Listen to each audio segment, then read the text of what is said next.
మిడి cover తో మీ మాతృత్వ కలలను సాకారం చేసుకోండి. ఇప్పుడు IOI పై 50%, IVF పై 20,000 తగ్గింపు మరియు పొందండి ఉచిత కన్సల్టేషన్ తో పాటు ఫ్రీ అల్ట్రాసౌండ్ స్కానింగ్.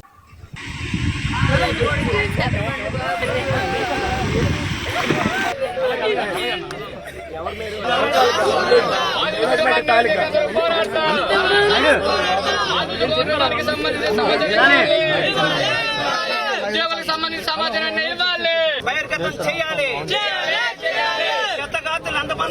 పేర్లు బహిర్గతం చేయాలి. చనిపోయిన పేర్లు బహిర్గతం చేయాలి. అచ్యుతాపురం సెస్ లోని ఎసెన్షియా ఫార్మా కంపెనీ ప్రమాదం ఘటనలో మృతుల సంఖ్య అంతకంతకు పెరుగుతోంది. ఇప్పటి వరకు 17 మంది మృతి చెందారు. 35 మందికి గాయాలయ్యాయి. గాయపడిన వారిని అనకాపల్లి, విశాఖపట్నంలోని పలు ప్రైవేట్ హాస్పిటల్స్ కు తరలించి చికిత్స అందిస్తున్నారు. MTBT గ్యాస్ లీకేజ్ కావడం, సాల్వెంట్ తో అది కలవడం వల్ల ప్రమాదం సంభవించింది. గ్యాస్ లీక్ అయి సాల్వెంట్ తో కలవడం వల్ల పేలుడు సంభవించింది. ఈ పేలుడుతో ప్రొడక్షన్ యూనిట్ గోడలు ధ్వంసమయ్యాయి. ఎసెన్షియా ఫార్మా ఘటనపై ప్రధాని మోడీ దిగ్భ్రాంతి వ్యక్తం చేశారు. ఘటన కలిచివేసిందన్న ప్రధాని మృతుల కుటుంబాలకు 2 లక్షల ఎక్స్గ్రేషియా ప్రకటించారు. క్షతగాత్రులకు 50,000 ఆర్థిక సాయం ప్రకటించారు. మరోవైపు ఇవాళ ఏపీ సీఎం చంద్రబాబు నాయుడు అచ్యుతాపురం వెళ్తారు. బాధితులను పరామర్శించనున్నారు.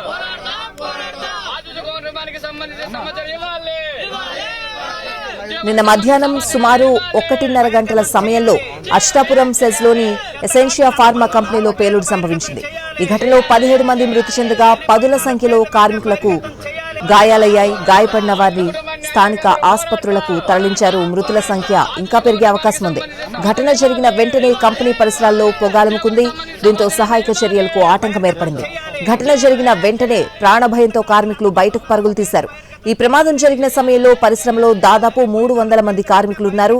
ఘటన జరిగిన తర్వాత కొన్ని గంటలకు మంటలు అదుపులోకొచ్చాయి. ఆ తర్వాత అధికారులు ప్రమాదానికి కారణాలపై అంచనాకొచ్చారు.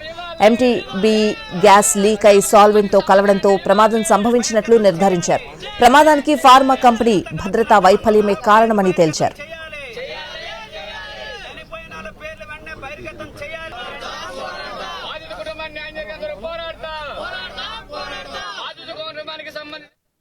దానికి ఒక గ్యాస్ అనేది వీళ్ళకి సాల్వెంట్స్ లో లీకేజ్ ఉందండి.